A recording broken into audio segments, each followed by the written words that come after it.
2018 Kia Stinger GT is a much-needed refresher in the Korean automaker's lineup.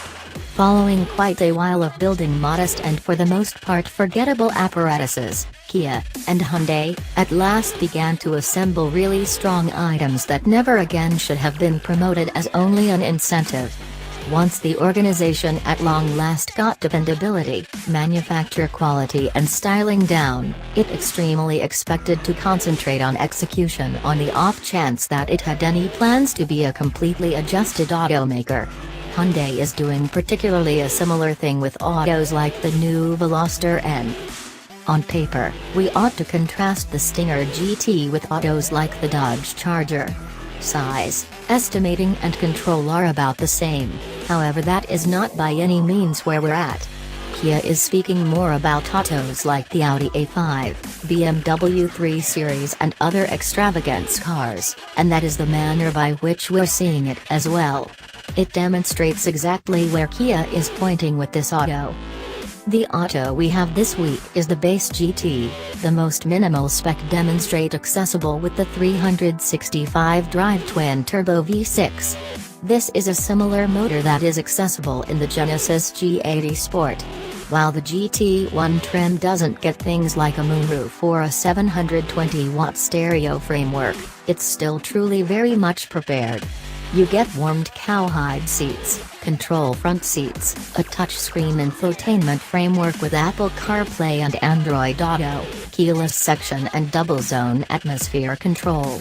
Execution updates incorporate Brembo brakes and 19-inch wheels with Michelin Pilot Sport 4 tires. Our auto was wearing all seasons on account of old man winter.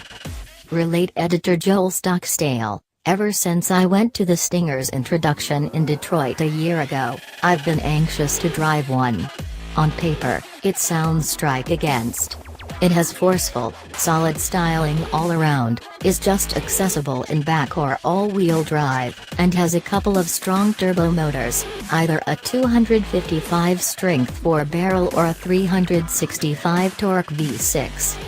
At long last, this previous week, I had the opportunity to drive a back-drive GT with the twin-turbo V6, and it completely satisfied desires. One of the primary things that enchanted me was the guiding and dealing with. The steerage is fast and exact, and the frame feels light, open, and simple to oversee. This was especially useful since, despite the fact that I drove it on the one warm day in Detroit this winter, it was as yet wet and elusive outside. The motor is a charmer, as well. It's not the best sounding thing on the planet, and there is a touch of looking out for the turbos, however it packs some genuine punch and makes on-ramps and parkway passing comment forward too. I scarcely have any protests with this thing. I profoundly wish Kia would offer a manual, even on the 4-barrel, and that is the enormous one, however it wouldn't be a major issue. Following that, I would state the inside may be the weakest point, since there are a considerable measure of plastics about. In any case, they're appealing and delicate touch. On the off chance that I get truly mid-exacting, there are sports vehicles that may have focal points in any one zone, for example, motor or directing, yet the Kia does everything to a great degree well, and it does as such at a value that built-up contenders can coordinate.